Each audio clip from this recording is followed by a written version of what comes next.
Tu veux nous amener à une autre dimension parce que tu aimes tes enfants et parce que tu nous aimes, tu nous as laissé la chose la plus précieuse sur la terre que nous puissions avoir, ta parole. Je prie que nous puissions développer un amour, une passion pour cette parole qui existe depuis des milliers d'années, je dirais même depuis l'éternité, parce que ta parole est éternelle. Je prie, Saint-Esprit de Dieu, que ce matin, tu parles à nos cœurs, que tu parles à nos cœurs. Je prie que tu parles à nos cœurs, Saint-Esprit.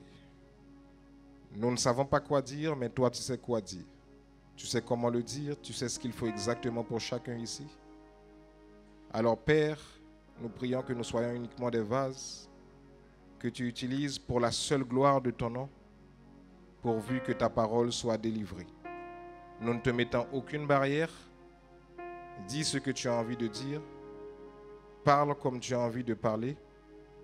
Nous nous soumettons totalement à toi. Nous nous soumettons totalement à toi ce matin. Merci pour cette parole que tu vas nous donner. C'est au nom de Jésus-Christ que nous t'avons ainsi prié. Amen. Amen. Qui est content d'être là ce matin? Alléluia. Oui, on peut acclamer notre Jésus. Regarde la personne à côté de toi. Dis-lui, j'aime être à côté de toi. Dis-lui ça. Dis-lui, j'aime être à côté de toi. Amen. Je me sens bien à côté de toi. Gloire à Dieu. Amen, amen, amen. C'est une grâce de pouvoir être dans le dernier mois de l'année. Beaucoup de personnes auraient aimé voir ce mois, mais malheureusement sont parties avant. Et donc toi, si tu es encore là, tu es encore sur terre, tu es en train de respirer, même si ta santé n'est pas à 100%, rends gloire à Dieu. Amen. C'est une grâce extrême que de vivre encore, surtout en ces temps difficiles. Amen. Et ce que nous allons dire ce matin va aller dans ce sens. C'est pourquoi je prie que tu sois attentionné alors que Dieu va parler. Après que nous ayons eu une telle louange, nous sommes préparés à avoir une bonne nourriture. Amen. Alléluia. Ce matin, le titre de l'enseignement, je vais aller directement dans le vif du sujet.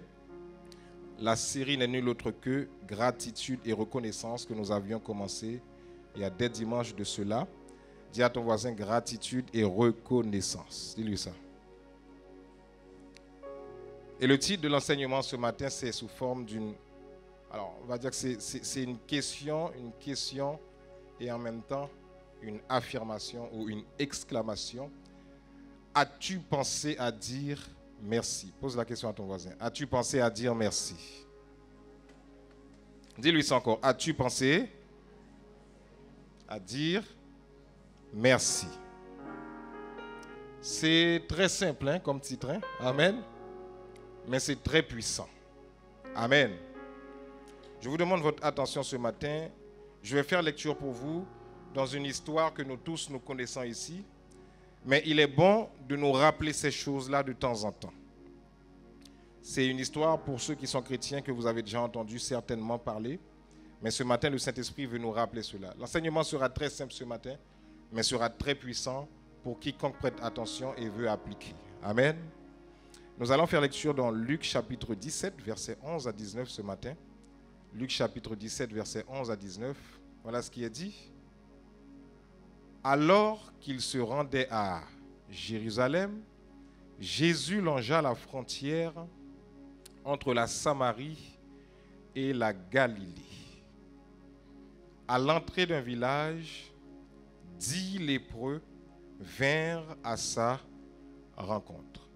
Ils s'arrêtèrent à distance et se mirent à le supplier à haute voix. Jésus, Maître, aie pitié de nous.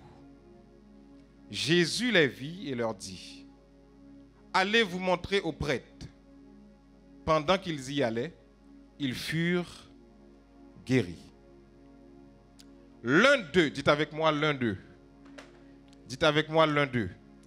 Regarde ton voisin à côté de toi, dis-lui, je prie que tu sois l'un d'eux.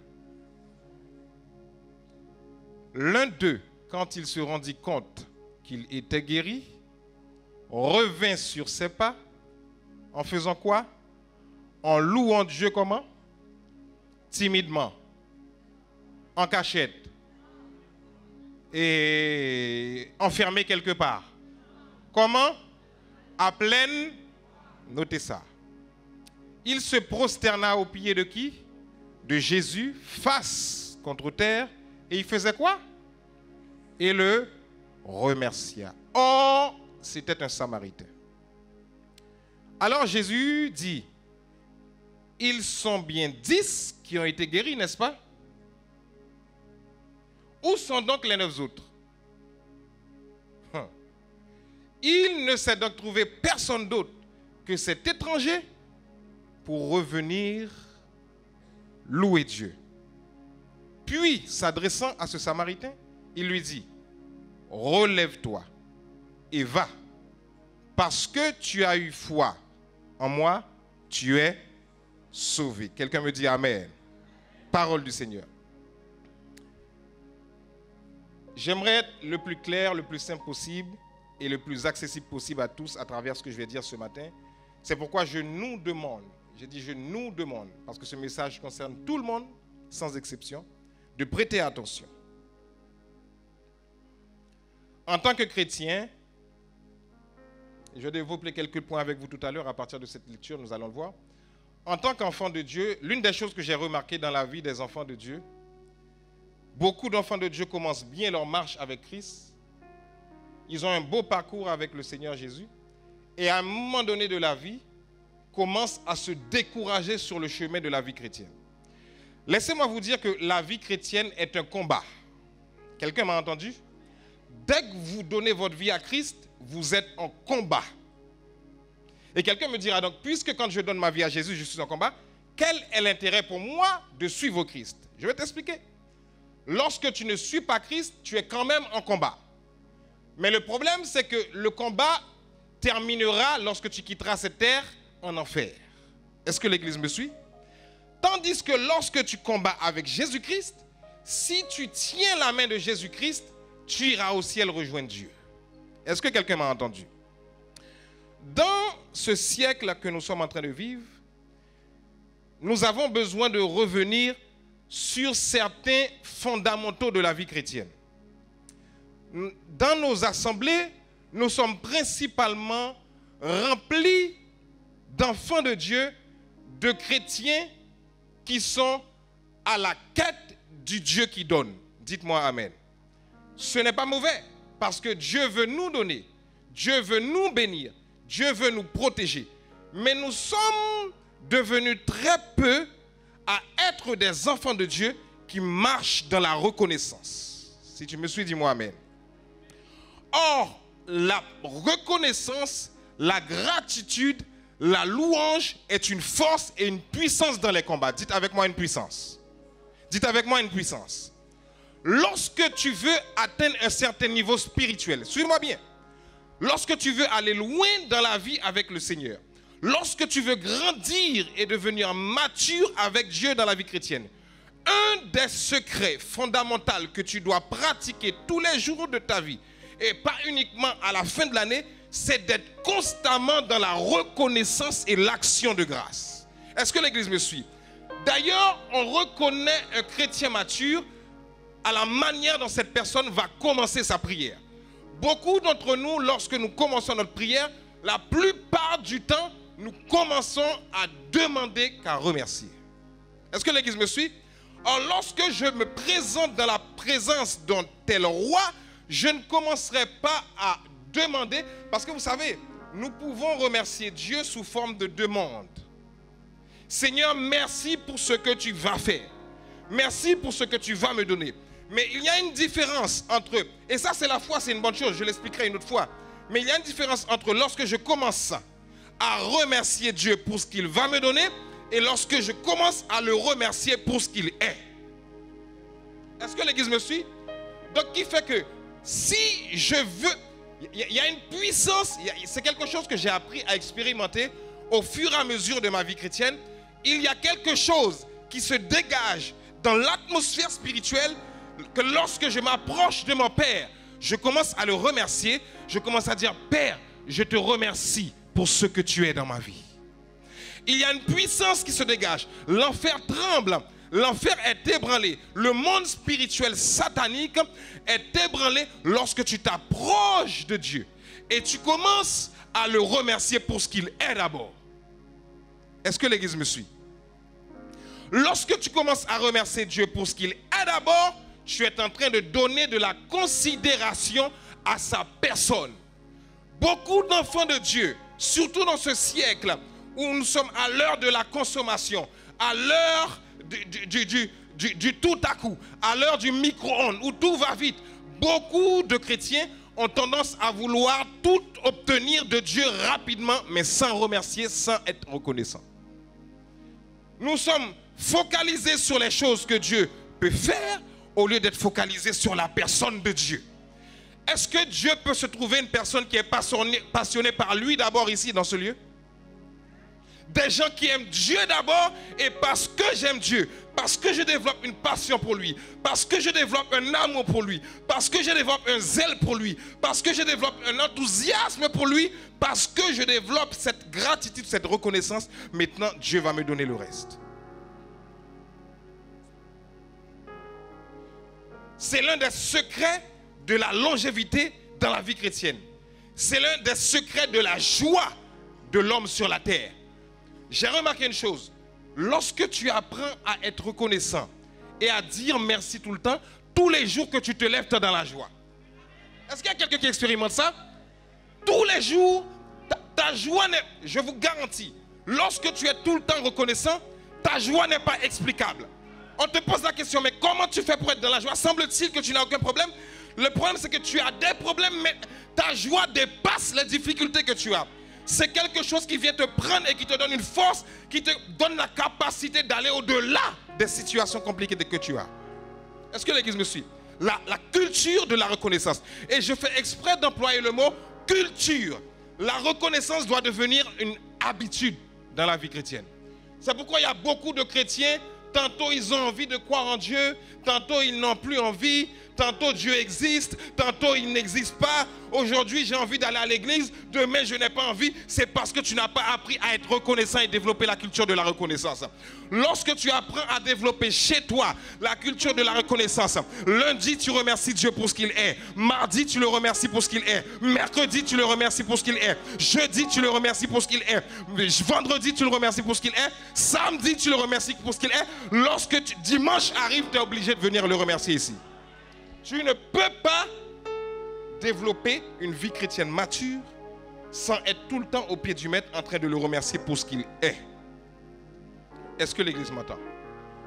J'aimerais parler à l'église du 21e siècle. Je vous dis que les années qui vont venir, croyez-moi si vous le voulez ou pas, vous allez voir. Les choses vont aller en s'empirant. Les choses vont aller en se dégradant. Soyez alerte. Il y a beaucoup de mots qui sont prononcés qui ont un impact dans le monde spirituel. N'oubliez jamais ça. Lorsque vous regardez les médias, lorsque vous regardez quelque chose, soyez alerte sur ce qui est dit. Je ne citerai pas qui l'a dit, mais je l'avais déjà dit ici. N'oubliez pas qu'on nous avait dit que l'heure de l'abondance est finie. Moi, j'ai dit que l'heure de l'abondance pour les enfants de Dieu vient de commencer. Soyez alerte sur ce qui est dit. Parce que vous pensez que lorsque les mots sont prononcés, c'est du hasard. Chaque mot prononcé a une importance dans le monde spirituel. Donc, il fait que lorsque tu entends des paroles comme ça, toi, tu prononces le contraire. Même si tu ne vois pas le contraire arriver, tu déclares le contraire. Parce que vous êtes enfant de Dieu, l'heure de l'abondance vient de commencer. Parce que vous êtes enfant de Dieu. Les enfants de Dieu ne regardent pas aux circonstances de la terre. Quelqu'un m'a entendu? Les enfants de Dieu ne regardent pas aux circonstances de la terre. Je prie Dieu qu'on arrive à l'enseignement sur le royaume. Tu passes du royaume des ténèbres au royaume de la lumière. Tu n'es pas dans le même royaume que ceux qui n'ont pas Jésus-Christ. Donc ta pensée doit être différente. Là où tout le monde se plaint, toi tu dois remercier. Trop de chrétiens se plaignent. Vous vous plaignez tous les jours. Ah, j'ai pas ceci. Ah, j'ai pas cela. Je vais vous donner quelques raisons simples pour lesquelles vous devez remercier Dieu chaque jour. On va arriver dessus. Nous sommes dans la culture de la plainte. J'ai pas ceci, j'ai pas cela, il me manque ça. Mais je pose la question. As-tu regardé, Est-ce que tu as pris le temps de contempler, une minute ce que tu as d'abord? Est-ce que tu as pris le temps de t'asseoir, de réfléchir ce que tu as avant de voir ce que tu n'as pas? L'une des choses qui nous font tenir dans la vie chrétienne, vous savez, pendant la période Covid a été une période de test. C'est un test pour les chrétiens. C'est encore rien du tout. Hein? C'est pourquoi je ne suis pas étonné par ça, parce que tout est écrit dans la Bible. Tout ce qui doit arriver sur la terre, là, tout est écrit. Si tu es connecté à la parole, rien ne te choque. La période Covid est une période de test pour voir comment les chrétiens réagissent. Satan est en train de vous regarder. Hein? Il regarde la réaction des enfants de Dieu. C'est une période de test où tout le monde était obligé de rester enfermé de manière forcée. Et malheureusement, sans réjouissance, nous ne devons pas nous réjouir de ces choses-là. Mais malheureusement, beaucoup de chrétiens ont perdu la foi. Malheureusement.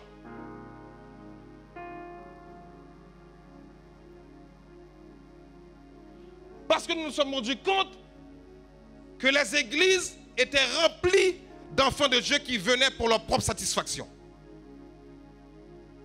Est-ce que le chant qu'on a pris, c'est mon chant?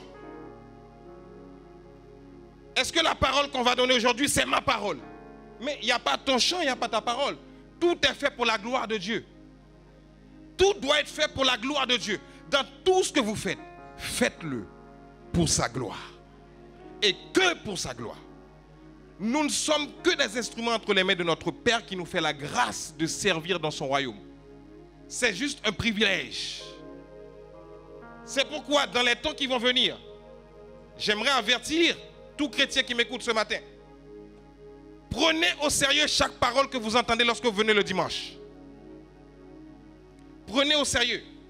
Vous ne savez pas qu'est-ce qui va arriver, parce qu'il y a des choses qui vont arriver encore. Il y a des choses, nous avons vu la période Covid, mais ce n'est encore rien.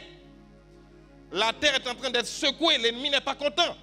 Parce que son temps s'approche. Que vous le vouliez ou pas, son temps s'approche. Tout ce qui était caché avant, que les gens avaient peur de dire, maintenant tout commence à sortir dehors. L'ennemi commence à frapper fort. Vous allez comprendre ce que je suis en train de dire tout à l'heure. Je vais vous montrer des choses tout à l'heure. Vous allez voir. L'ennemi est en train d'attaquer fort. C'est pourquoi vous, jeunesse, vous êtes à la bonne place ce matin, vous qui entendez cette parole. Écoutez-moi bien, un conseil que je vous donne. Si vous voulez aller loin dans la vie, et c'est ce que je dis à mes enfants tous les jours. Accrochez-vous à Dieu, à Jésus, quels que soient les vents, les tempêtes et les marées qui se sont dressés devant vous. Accrochez-vous à Dieu. Aimez Dieu. Soyez passionnés de lui. C'est votre seule garantie de réussite sur cette terre. Quelqu'un m'entend?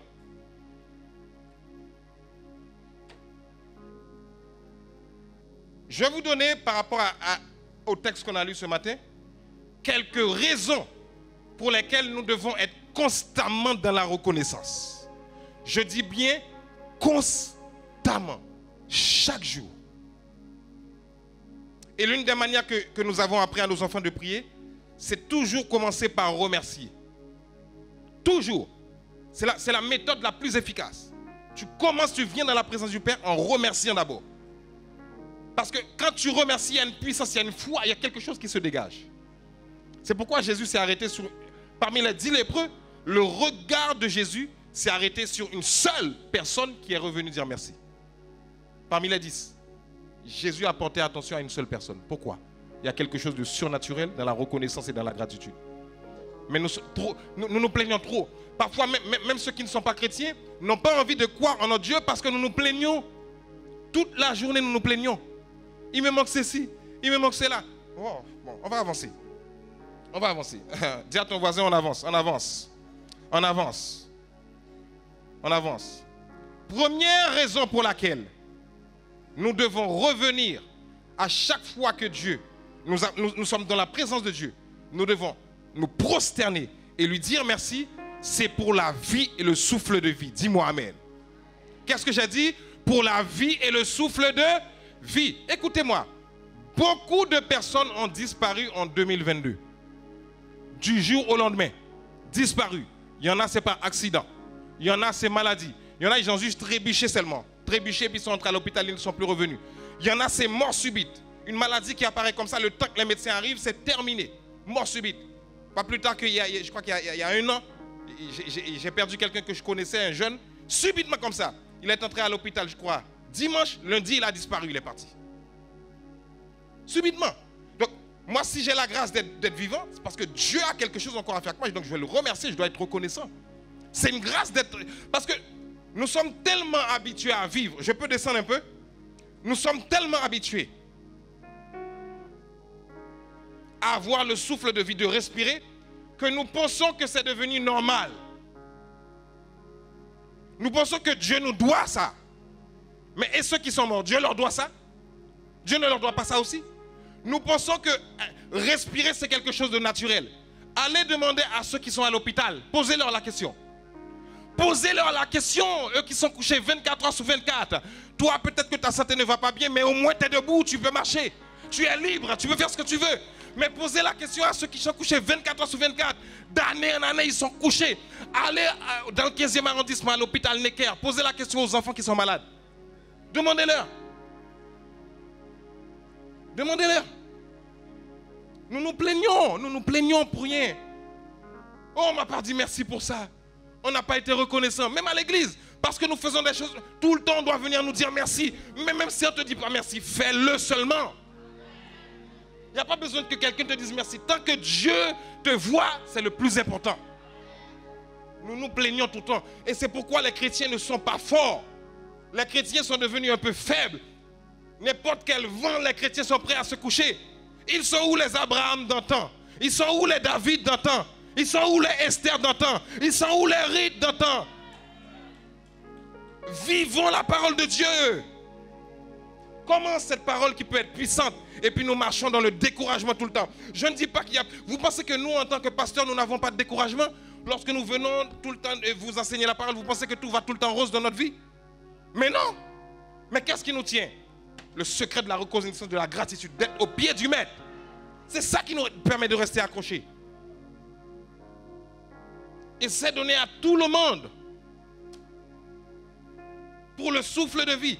Moi, dès que je me lève et que je vois que je suis en train de respirer, je suis dans une joie extrême. Je suis content. Quand on me demande pourquoi tu es content, mais je respire. Juste parce que je respire, on a la santé, c'est déjà beaucoup.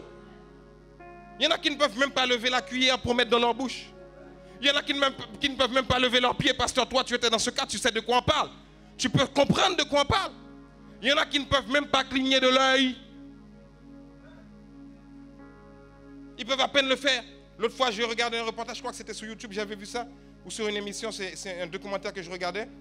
Un homme qui est couché, mais les parties de son corps ne fonctionnent plus. Dommage, si j'avais retrouvé la vidéo, je vous l'aurais montré. Je crois que c'était à la télé. Et la seule manière pour lui de communiquer, c'est qu'il est branché à des ordinateurs.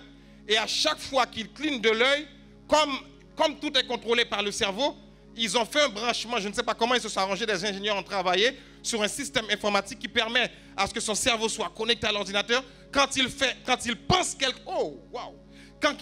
pense quelque chose dans son cerveau, tout de suite, automatiquement, ça se met à être écrit sur l'ordinateur automatiquement. Vous voyez ça? Mais le problème, c'est qu'il ne peut pas bouger. Il dépend d'une machine tout le temps pour communiquer. Toi, tu peux bouger. Toi, tu peux marcher. Toi, tu peux parler. Toi, tu peux lever tes mains. Combien de personnes ont des mains ce matin-là? Levez les mains pour voir. On a la grâce de pouvoir faire ça. Mais lui, il est branché, connecté constamment. Moi, quand je l'ai regardé, mon âme était triste. Quand je l'ai vu, j'ai dit, Seigneur, merci pour la grâce de la vie. Merci parce que je suis debout. Merci parce que j'ai les deux mains. Merci parce que je peux encore marcher, j'ai encore ma liberté. Mais lui, il est couché constamment. Et le pire, c'est que le médecin dit, le monsieur est condamné à rester comme ça à vie. Mais Dieu peut le relever. Mais selon les médecins, toute sa vie, il sera comme ça. Et ce qui m'a touché, c'est pourquoi lorsque vous choisissez quelqu'un dans la vie, choisissez quelqu'un qui vous aime réellement. Quelqu'un m'a entendu? Sa femme était à côté de lui. Sa femme a continué à l'aimer. Sa femme a pris soin de lui. Chaque jour, il vient le voir. Il vient voir ce monsieur en question. Tout le temps à côté de lui. J'ai dit, waouh! Quel amour! Ça, c'est un autre sujet. Quel amour! Quel amour! Et nous nous plaignons tous les jours. Deuxième raison, nous devons apprendre à remercier Dieu pour la protection de nos familles, de nos enfants, de nos amis, cousins, cousines. Je vais vous lire 2 articles pour cela. Je vais avancer vite avec l'enseignement. Regardez ce qui est dit ici. Je vais vous lire 2 articles. Est-ce que vous pouvez me présenter le premier article, s'il vous plaît, avec le lien que je vous avais envoyé? C'est bon? On peut l'agrandir un peu. Est-ce que tout le monde voit là? C'est petit, non? Je vais lire pour vous de toute façon. On ne peut pas agrandir l'image un peu? S'il vous plaît, oui. Mettre au milieu de l'écran au moins. Ça peut s'agrandir encore? Il n'y a pas une fenêtre pour l'agrandir? Voilà, super. Merci. Là, c'est bon. Vous ne voyez pas tous là-bas, hein? Vous voyez tous? De toute façon, je vais vous lire. Chaque jour, avant que je lise, chaque jour lorsque vous vous levez, à partir de la fin de cette année et jusqu'à la fin de votre vie, dès que vous vous levez, remerciez Dieu pour la protection de vos enfants. Remerciez Dieu parce qu'il vous protège quand vous sortez. Combien de fois vous avez évité des accidents? Moi-même, plusieurs fois en sortant, j'ai failli mourir. Et puis, par miracle, moi je dis ça, c'est des anges que Dieu envoie pour nous enlever. Tu frôles la mort, quoi. Et puis tu dis, mais comment j'ai pu... Dernièrement, je n'ai pas dit ça, c'est un camion qui a failli ramasser. Ah ouais. Mais je ne vois... C'était une question de millième de seconde pour que le camion ramasse la voiture. Ce n'est pas seconde, hein. J'ai dit millième de seconde. Et puis, je ne comprends même pas comment la voiture a eu le temps de passer avant que le camion ramasse. Je ne comprends pas. Lorsque j'ai vu ça, j'ai dit, mais waouh, je suis dans un rêve ou dans la réalité là. Mais j'ai compris que c'était l'intervention divine. Combien de fois nous sommes sortis, Dieu nous a protégés. Et puis nous passons du temps à nous plaindre. Oh, que Dieu se réveille un peuple qui est reconnaissant tous les jours, quoi. C'est l'un des secrets de la joie. Si vous voulez être en joie tout le temps dans votre vie, marchez dans la reconnaissance. Vous allez voir, vous allez être dans la joie. C'est surnaturel, ça. Enlèvement. Ça, c'est dans les faits divers. Enlèvement. Un enfant de 11 ans y aurait échappé dans un parc de l'Oise. Une plainte a été déposée au commissariat de la police de Creil, pas loin de chez moi, c'est dans l'Oise, après une possible tentative... Vous voyez quand vos enfants sortent pour aller à l'école? Aïe, aïe, aïe. Après une possible tentative d'enlèvement dans le parc Yémer, mardi 22 novembre 2022. Récemment, là. Il n'y a même pas un mois. C'est un témoignage poignant que la famille d'un enfant âgé de 11 ans, mardi 22 novembre 2022, en fin d'après-midi, une plainte a été déposée au commissariat de la police de Creil, dans l'Oise, pour tentative d'enlèvement. Élève dans un collège de Creil. Un collège, c'est pas un bébé. C'est un enfant qui a de la compréhension. Élève dans un collège de Creil, le garçon aurait échappé de peu à un enlèvement dans le parc Guillemère où une nouvelle aire de jeu a récemment ouvert. Au dessin d'un point. Mardi, donc en parlant de la date où l'enfant a failli être enlevé, l'enfant a quitté son collège pour se rendre à un arrêt de bus. Ouais, c'est simple, hein? Des choses qu'on fait tous les jours. Hein? Pour se rendre à un arrêt de bus, sur le chemin, il a rejoint des camarades qui sont dans un collège à proximité. Témoigne la mère du garçon, dans le parc Guillemère, dans le sud de Creil, à quelques mètres, un homme était assis sur un banc. Ils sont venus lui parler. Donc les jeunes, les petits jeunes sont venus lui parler. C'est normal, c'est des enfants. Ils le voient assis sur le banc, ils viennent lui parler. C'est normal. Il est dans le parc, tout ça, tout le monde est en train de jouer, tout va bien. Apparemment. Il était notamment, donc l'homme en question, était notamment vêtu de lunettes de soleil. Vous voyez le profil déjà? Lunettes de soleil, hein? Ben, on est en hiver, hein? On ne comprend pas trop. Lunettes de soleil et d'un masque chirurgical. Depuis qu'on aime les masques comme ça, même après qu'on ait enlevé l'obligation du masque, on continue à porter ça. Bon, mais ce n'est pas un problème, mais je ne dis pas que tout le monde qui porte des masques sont bizarres. Hein? Mais lunettes de soleil, masque. Ouais. Des accessoires qui ont intrigué les 3 enfants. Donc les enfants intrigués, ben, ils s'approchent. Ils se sont approchés de l'homme assis et étaient étonnés de sa présence dans le parc. Isolé. Donc ils s'approchent, racontent une source proche du dossier, ils sont venus lui parler. Donc les enfants sont venus lui parler à l'homme. Au policier, le jeune garçon a expliqué que l'homme l'a attrapé par le col de sa doudoune. Quelqu'un a une doudoune sur eux, mais je ne veux pas attraper quelqu'un. Attrapé par le col de la doudoune, c'est là. Il attrape le jeune garçon en question. L'homme tout de suite l'attrape par le col de sa doudoune. Mon fils a réussi, donc c'est la mère. Mon fils a réussi à s'échapper en courant, explique sa mère. Pour elle, son fils a été victime d'une tentative de kidnapping. La scène aurait pu s'arrêter dans le parc Guillemère, mais l'homme aurait suivi l'enfant. Paniqué, le fils appelle sa mère par téléphone en expliquant que l'homme est monté dans sa voiture de couleur blanche. Selon ses descriptions, il pourrait s'agir d'un petit fourgon. C'est toujours comme ça que ça se passe les enlèvements. Un fourgon, le fourgon est bien fermé, il n'y a pas de vide, donc on embarque l'enfant là et puis on l'amène quelque part. Aïe, aïe, aïe. Remerciez Dieu pour vos enfants chaque jour. Vous blaguez? Vous blaguez?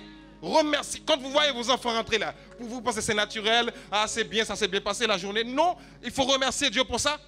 Parce que Dieu a protégé l'enfant quelque part. Pas loin de chez moi. Hein. Et il dit, par chance, eux ils appellent ça la chance, vous appelez ça la grâce divine. Par chance, la rue était fréquentée et n'était pas vide. Je lui ai dit de rentrer dans la boulangerie, confie sa mère. Surpris, les employés de la boutique ont rapidement contacté la police. Ouais, dans la boulangerie. Parce qu'ils ont compris qu'il y a quelque chose qui se passait. Un incident qui est devenu encore plus inquiétant lorsque le jeune garçon, a montré du doigt le véhicule mal garé qui s'était alors enfui. Vous voyez? Vous voyez ce qui s'est passé? Le jeune garçon est entré dans la boulangerie. Malgré ça, il n'est pas parti. Hein. Il allait se garer quelque part plus loin, mais mal garé. Et c'est le garçon qui pointe du doigt, le véhicule est là-bas. Et c'est là qu'ils ont appelé la police. Vous voyez, quand le diable met des choses dans la tête de quelqu'un pour faire du mal, la personne toque parce que... Écoutez-moi, bon, ça c'est spirituel ce que je vais vous dire, je ne sais même pas si je dois vous le dire même. À chaque fin d'année, le diable réclame du sang. Il veut tuer, il veut absolument tuer. C'est pourquoi il y a beaucoup d'enlèvements, kidnapping. Je vous montre encore autre chose. Depuis l'incident, le jeune garçon n'est pas bien. Quand vos enfants rentrent à l'école, vous leur parlez? Est-ce que vous leur parlez? Vous leur posez des questions ou pas? Le jeune garçon n'est pas bien, confie sa mère. L'enquête ouverte par la police est en cours. Interrogé sur les faits, les policiers appellent à la prudence en précisant qu'encore de nombreuses personnes portent un masque chirurgical. Avant que vos enfants sortent, remerciez Dieu pour la protection. Posez les mains. Posez les mains sur eux. Si vous n'avez pas eu le temps quand ils sont sortis, quand vous rentrez chez vous, là, priez Dieu. Dites Seigneur, merci parce que tu les protèges. Maintenant, lorsque vous remerciez Dieu pour la protection de vos enfants, remerciez Dieu aussi pour la protection des autres enfants qui sont dans l'école. Oh, moi, c'est ce que je fais. J'ai dit, Seigneur, quel que soit attentat qu'ils ont prévu dans une école, pas d'attentat dans l'école où mon enfant se trouve. Ah oui, il faut pas rigoler. Hein. Deuxième article. Le diable est déchaîné. Tentative d'enlèvement d'un enfant devant une école primaire de Noyon dans l'Oise. C'est la même chose? C'est l'autre article ou c'est la même chose? C'est la même chose? Ok, super, merci. Les gendarmes ont ouvert une enquête pour tentative d'enlèvement après le témoignage d'un jeune garçon à Noyon dans l'Oise. Un homme est recherché par les forces de l'ordre. On remonte? On continue? La police municipale et la gendarmerie, deux choses différentes, hein, c'est une autre histoire ça. Hein. La police municipale et la gendarmerie de Noyon ont été prévenus qu'une tentative d'enlèvement s'était produite devant une école primaire de la ville, lundi 17 octobre 2022, récemment encore. Vers midi, alors que les élèves sortaient du groupe scolaire Saint-Exupéry, boulevard Chamorlu, un petit garçon de 10 ans et demi, a été approché par un homme devant l'école. Devant l'école, s'il vous plaît. Il n'y a plus de retenue maintenant. Devant l'école. Où est-ce que j'en étais là? Je suis où là? Je suis en bas. Ok, devant l'école. Portant une tenue et des accessoires le rendant non identifiable au premier abord. La personne portait une tenue. En général, ces gens-là, ils s'habillent en noir. Parce que noir, c'est la couleur qui passe partout. Tu vas dire que tout le monde est habillé en noir. En hiver, en général, c'est comme ça. Donc, ils portent une tenue normale. Réussissant. L'enfant a raconté que l'homme lui avait donné des bonbons. Oh, que vos enfants... Dites à vos enfants, quand ils sortent, personne n'a le droit de vous donner des bonbons. Bonbons. Moi, mes enfants, ils connaissent. Hein? Ah, les bonbons... Vous avez des bonbons à la... On va vous acheter des bonbons à la maison. Mais vous ne mangez pas dehors. Bonbons. A raconté que l'homme lui avait donné 10 ans et demi. Tu vas amadouer un enfant de 10 ans avec des bonbons? Puis aurait tenté de l'attirer dans son véhicule en proposant de le reconduire chez lui. Voyez? Et l'enfant a refusé. Il a aussi assuré aux enquêteurs que l'homme lui avait agrippé le bras. Quand la police est venue poser la question, il a dit aux enquêteurs, l'homme lui a agrippé le bras. C'est-à-dire, viens ici là, quoi. Viens ici, toi. Et qu'est-ce qui s'est passé? Encore? Réussissant à partir en courant. Il a pris la fuite. Le jeune garçon a pu rejoindre sa mère dans le groupe scolaire qui attendait alors un autre enfant, comme précise l'enquête. La direction de l'établissement a été prévenue de l'incident quelques instants plus tard, après une première intervention de la police municipale. Dans le poste se situe à quelques mètres du groupe scolaire, la gendarmerie a pris l'affaire en main. Je laisse ça là. On laisse le reste de l'article. Au lieu qu'on se plaigne tous les jours, il y a trop de sujets de prière. Remerciez Dieu pour vos enfants, mais pas seulement pour vos enfants, pour les enfants des autres aussi. Parce que quand vous remerciez pour les enfants des autres, la personne n'a pas besoin d'être chrétien. Même si ton voisin n'est pas chrétien, remercie Dieu pour la protection de son enfant également. Il ne faut pas dire que c'est seulement les chrétiens, c'est tous les enfants. Quand ils vont à l'école, Seigneur, là où mon enfant est à l'école, là, que cette école soit protégée. Je te remercie parce que tu protèges mon enfant et que tu protèges les autres enfants qui sont dans l'école également. Parce que là, je vous ai parlé de tentative d'enlèvement, mais il peut aussi avoir tentative d'attentat. Quelqu'un rentre à l'école et personne ne le connaît. Et puis il décide de faire un dégât parmi des milliers d'enfants. Aux États-Unis, ça se passe tout le temps. Les gens rentrent dans l'école et puis ils prennent des fusils et tout, ils détruisent. Remerciez Dieu chaque jour. Vous êtes entrés chez vous, vous ressortez, ne prenez pas ça pour acquis. Même quand vous sortez, vous venez à l'église là aussi. Dieu vous a protégé pour revenir là. Vous pensez que Satan va être content que vous soyez là ce matin? Mais jamais de la vie, il ne va pas être content. Donc remercions Dieu. Troisième raison, pour la santé, même si elle n'est pas à 100%.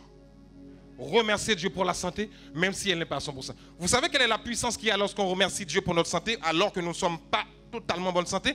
Dieu peut te guérir pendant que tu le remercies.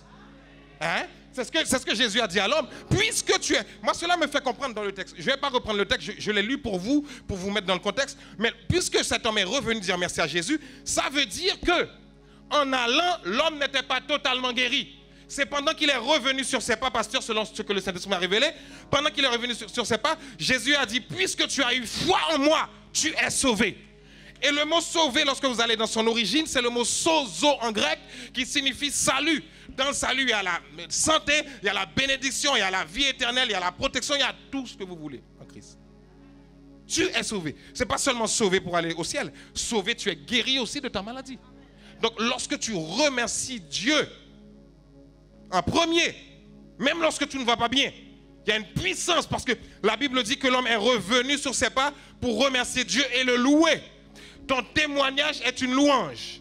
C'est pourquoi dernièrement j'ai parlé, et nous sommes dans la série Reconnaissance et gratitude, j'ai dit à ceux qui sont ici, mais vous n'avez pas entendu, vous avez des témoignages ici. Je sais qu'il y en a beaucoup qui ont des témoignages, ici, là, dans cette église, des grands témoignages. Vous ne voulez pas les donner par timidité. Arrêtez ça. Ce n'est pas bon pour vous. Il ne faut pas faire ça, ce n'est pas bien. Vous savez comment ça s'appelle ça? Quand Dieu a fait quelque chose pour toi et que tu ne veux pas venir lui dire merci après, ça s'appelle de l'ingratitude et aussi de l'égoïsme. Je ne veux pas faire bénéficier à quelqu'un d'autre ce que Dieu a fait pour moi dans ma vie. Et Dieu n'aime pas ça. C'est pourquoi je vous dis, vous tous qui avez des témoignages ici au Centre Missionnaire Évangélique, je vous ai dit dernièrement d'aller voir un membre de l'accueil, donnez votre nom pour qu'on prépare le témoignage. C'est important de dire. Parce qu'il y a des choses que Dieu s'apprête à faire dans vos vies. Même si vous priez, il ne va pas les faire parce qu'il a déjà fait quelque chose pour toi et tu ne l'as pas dit. Tu n'as pas glorifié son nom. Tu as gardé la gloire pour toi. Or, lorsque Dieu fait quelque chose dans ta vie, ce n'est pas pour toi qu'il l'a fait d'abord seulement. C'est pour que lui, la gloire lui revienne à lui, premièrement. Et deuxièmement, pour que quelqu'un d'autre à côté de toi en bénéficie. Est-ce que quelqu'un m'a entendu? Donc, nous gardons les témoignages et puis on prend comme excuse la timidité. Il faut que cette timidité tombe. Et il faut parler pour Dieu.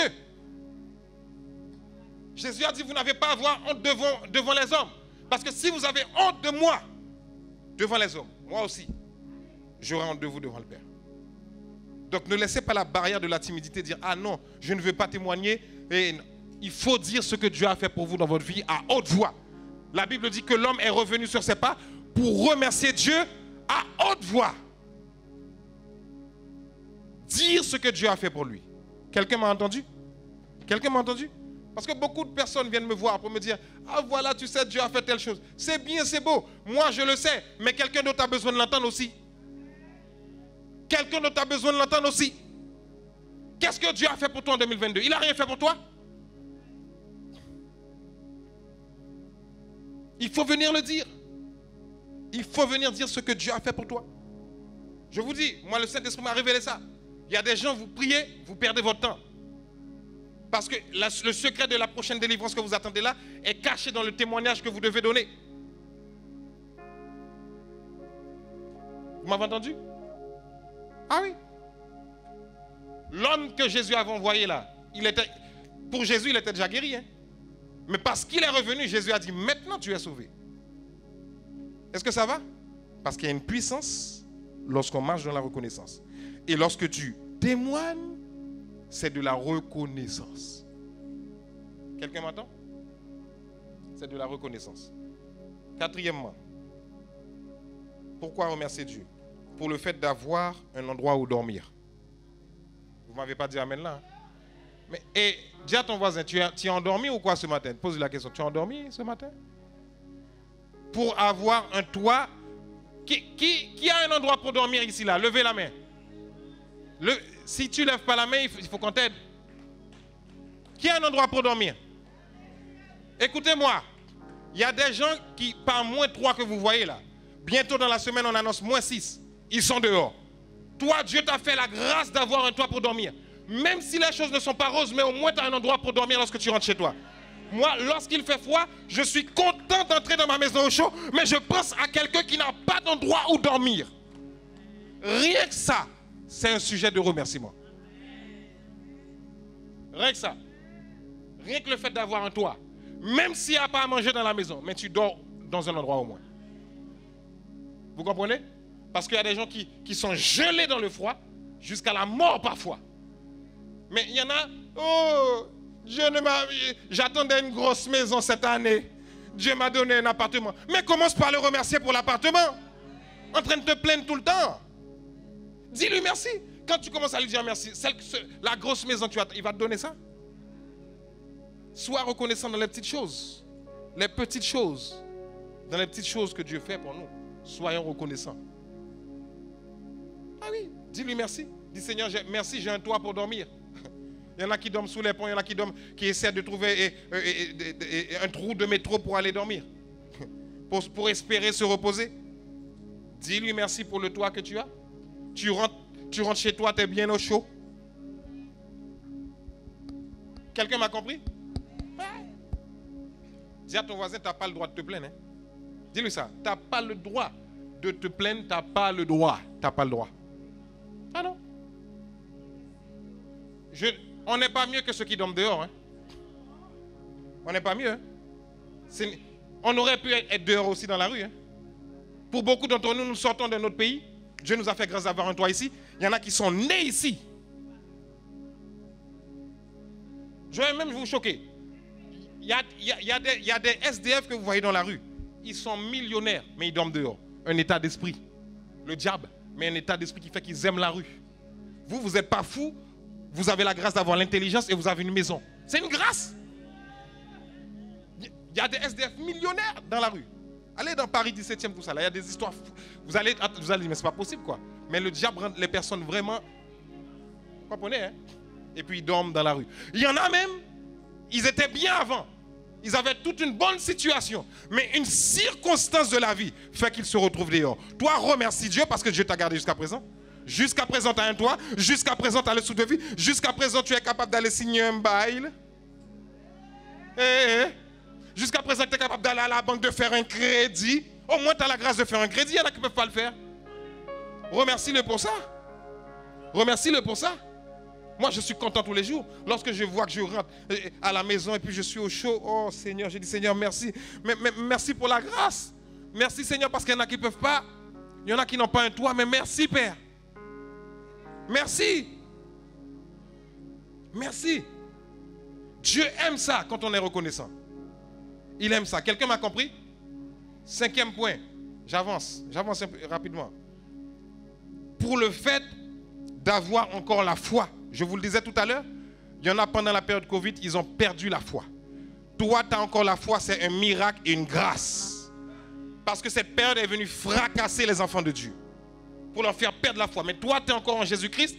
Même la foi que tu as, c'est une grâce de Dieu. Ce n'est pas parce que tu es meilleur, hein, c'est la grâce de Dieu qui a surabondé dans ta vie. Et pour ça, chaque jour, tu dois remercier Dieu. Merci parce que je suis encore en Christ. Parce qu'il y en a qui ont quitté le chemin. Quelqu'un m'a entendu? Sixièmement, je dois remercier Dieu, être reconnaissant pour le fait de pouvoir manger à ma faim. Dis à quelqu'un, aïe. Pour le fait de pouvoir manger à ma faim.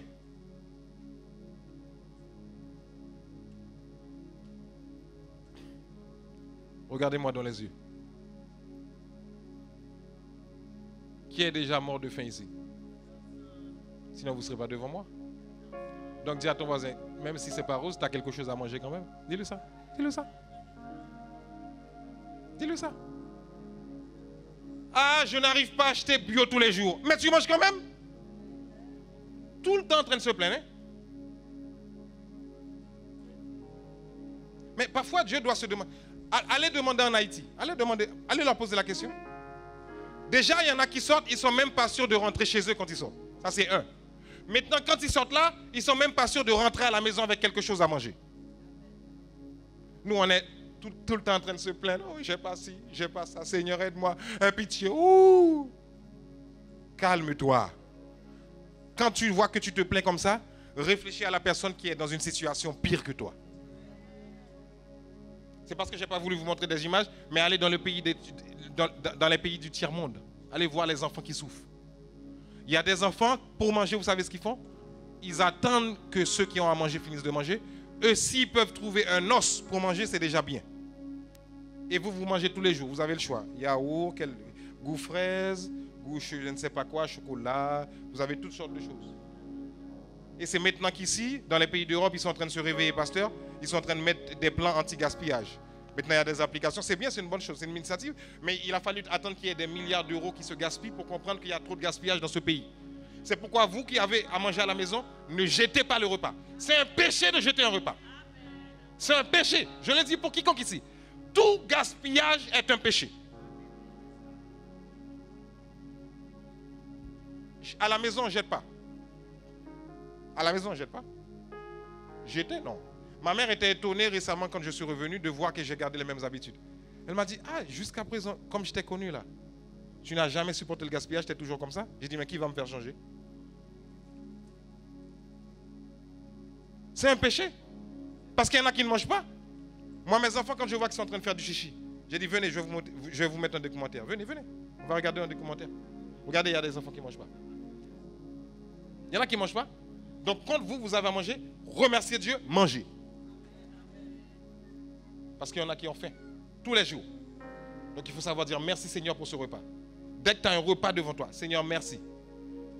Là, je parle de la nourriture. Mais il y en a, c'est de l'eau. Ils n'ont pas d'eau à boire. Remerciez Dieu parce que vous avez de l'eau à boire. Il y en a, c'est de l'eau. Hein? Même boire de l'eau, c'est une grâce pour eux. Et nous savons que l'eau est essentielle pour l'homme. Quelqu'un m'entend? Ah oui, oui, oui. Dieu nous, en cette fin d'année et pour les années qui arrivent, Dieu nous amène à la réflexion là. Dieu nous amène à la réflexion. Dernièrement, septièmement, je remercie Dieu pour toutes les grâces et les bénédictions que Dieu m'a accordées cette année. Quelqu'un m'entend? Il n'y a pas une personne ici, là, en cette année, qui ne puisse pas dire que Dieu m'a accordé des grâces et des bénédictions.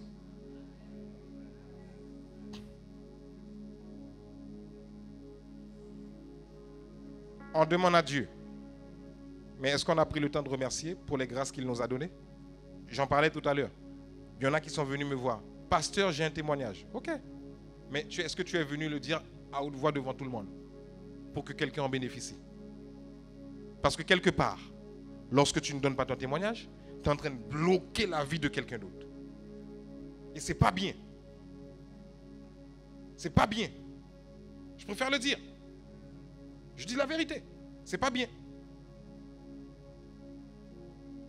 Le Saint-Esprit m'a sérieusement parlé sur ces choses-là. C'est pourquoi je le dis avec sévérité comme ça. Sérieusement parler sur ça. Il faut que mon peuple revienne à la reconnaissance. Absolument. Et pas que pour la fin de l'année. Hein. Il faut que ça soit une culture. Quelqu'un m'a entendu? Je vais terminer avec cette photo. Si on peut me l'afficher. Tout à l'heure, j'ai parlé de la vie et du souffle de vie. Je termine là. Vous voyez ce qu'il y a là? Est-ce que vous voyez ce qu'il y a là? Tout le monde voit ça? Est-ce que vous voyez ce qui est écrit dessus? Vous arrivez à voir ou pas? Qu'est-ce qui est écrit? Mais vous savez parler plus fort que ça quand même. Il y a écrit quoi là? Ok. Mais maintenant, véhicule technique d'intervention. Ça ne veut rien dire parce qu'il faut lire ce qui est en bas. Je vais vous lire ce qui est en bas parce que c'est un peu petit. D'accord? Ensuite, je vous... Ah, mais il y en a qui voient bien.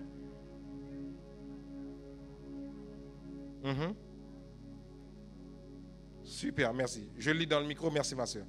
Unité de décontamination des lieux après décès. Funérarium, syndrome de Diogène. Pourquoi je vous ai mis cette image-là? Récemment, lorsque je quittais chez moi pour aller à un lieu, j'ai vu ce camion en train d'entrer quelque part, pas loin de chez moi.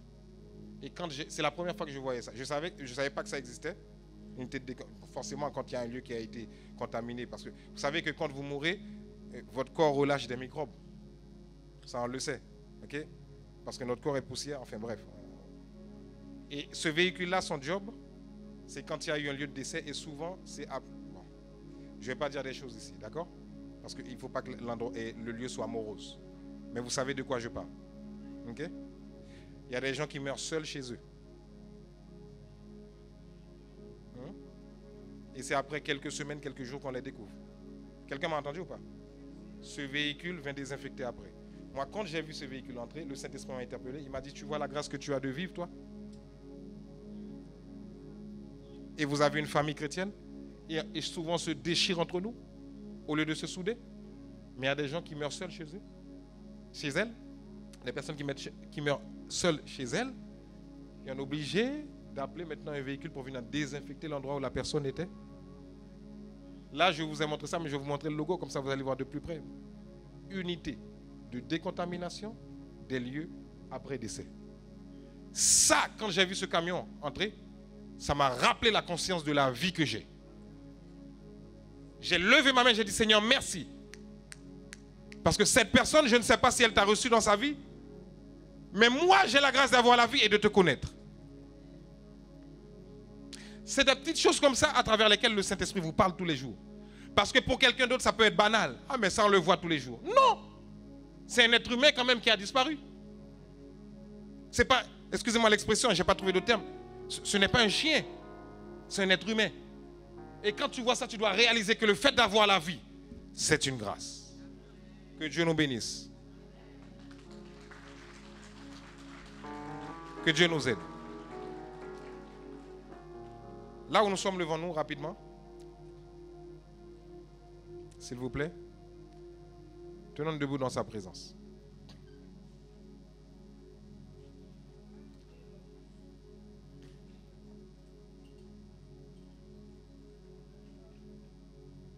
Il y a quelque chose de solennel dans l'atmosphère ce matin.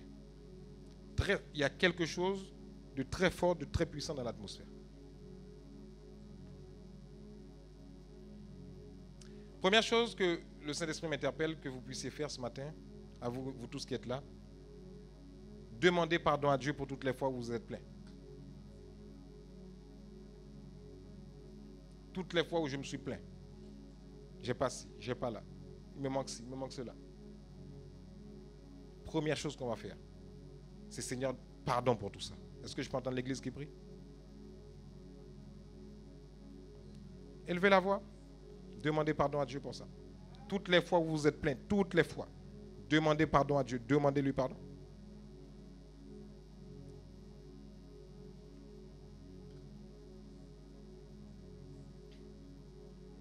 Saint-Esprit, excuse-nous. Pardonne-nous. À chaque fois que nous nous sommes pleins. Combien de grâces et de bénédictions nous avons bénéficié de ta part. Rien que cette année, sans compter les autres années. À combien de fois tu nous as protégés? Pardonne-nous pour toutes les fois où nous n'avons pas été reconnaissants. Peut-être que pour beaucoup, notre santé peut-être n'est pas à 100% comme nous le voudrions. Mais quand même, nous pouvons nous déplacer. Quand même, nous pouvons bouger. Quand même, nous pouvons utiliser nos membres. Il y en a qui sont dépendants, complètement dépendants à 100%. Pardonne-nous pour cela, Père. Pardonne-nous pour toutes les fois, Père, où nous étions au bord de perdre la foi à cause de situations compliquées qui sont venues dans nos vies. Et toi, Père, tu nous as quand même gardés dans la foi jusqu'à présent, malgré les secousses de l'ennemi. S'il te plaît, pardonne-nous. Pardonne-nous pour toutes les paroles négatives qu'on a pu prononcer. Et on a oublié ce que tu avais fait pour nous, Père. En cette fin d'année, nous te demandons pardon. Là où tu es, mets ta main sur ton cœur. Mets ta main sur ton cœur. Et l'autre main, lève l'autre main devant Dieu. Dis, Seigneur, me voici devant toi. Personne ne voit mon cœur. Mais toi, tu vois mon cœur clairement. Si je fais semblant, tu le vois. Seigneur, je t'en supplie, toutes les fois où je t'ai attristé en me plaignant, j'ai pas ceci, j'ai pas cela, l'église est ceci, l'église est cela, pardonne-moi. Au moins, j'ai un endroit où je peux entendre ta parole qui me donne la force. Seigneur, merci, parce qu'il y en a, s'ils ouvrent la bouche pour parler de Jésus, ils meurent.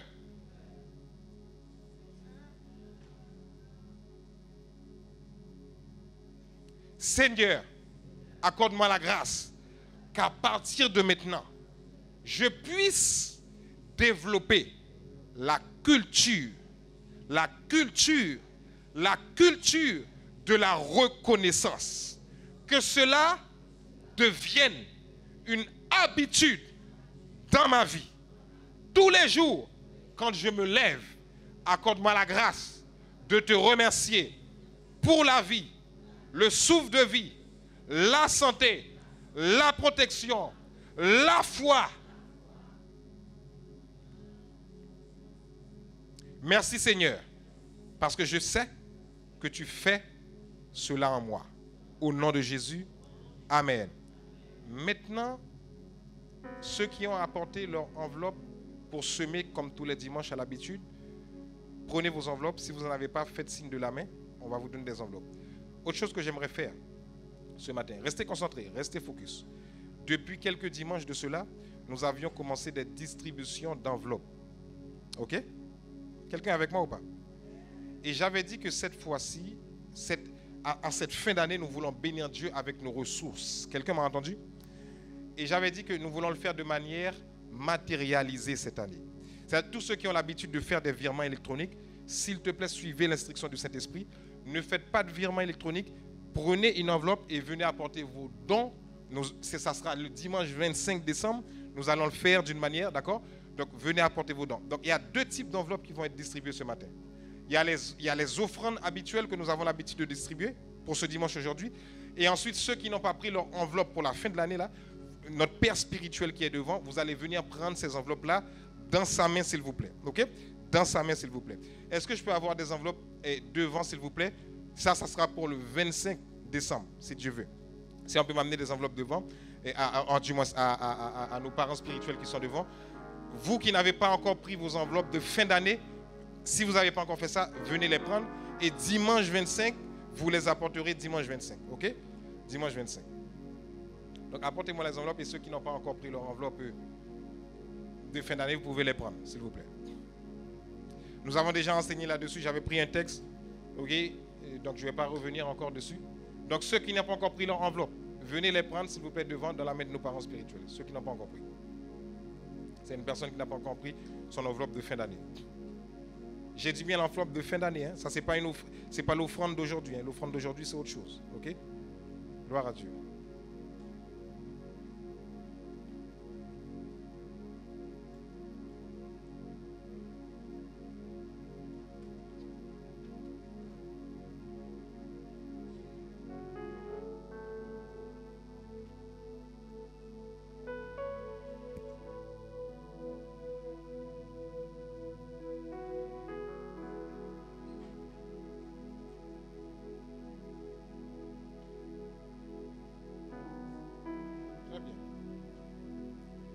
C'est OK pour tout le monde? Merci beaucoup. Merci, pasteur. Merci. Dimanche 25, si Dieu veut, nous recueillerons toutes ces offrandes.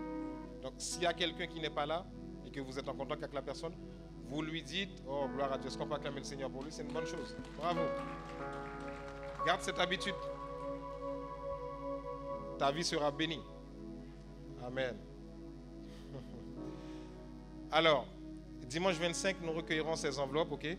S'il y a quelqu'un qui n'est pas au culte aujourd'hui et que vous êtes en contact avec cette personne, dites-lui que ça sera dimanche 25, le dernier dimanche du mois de décembre, que nous allons recueillir ces enveloppes. Donc, soyez tous là, ok? Soyez tous là pour la gloire de Dieu. Maintenant, nous allons passer à nos offrandes ordinaires. Donc, ceux qui ont apporté leur offrande pouvons nous tenir debout dans sa présence. D'ailleurs, tout le monde se tient debout. Et puis, ceux qui ont leur enveloppe, vous tenez vos enveloppes dans vos mains et puis nous allons en prière. Pour ce culte aujourd'hui, hein, d'accord?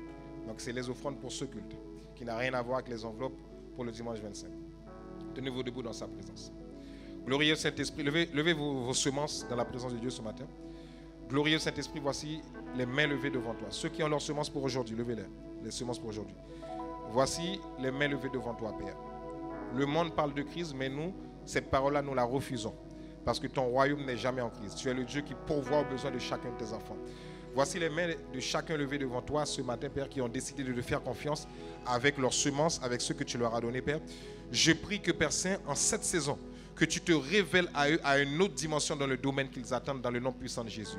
Je proclame et je déclare que leur semence est bénie parce qu'ils apportent cette semence dans l'une des ambassades de ton royaume sur cette terre, à savoir ton Église. Père, je déclare que leurs mains sont bénies, leur semence est bénie au nom puissant de Jésus. Amen. Répétez ça avec moi, dis, je déclare que ma semence est bénie parce que je donne pour la cause du royaume de Dieu.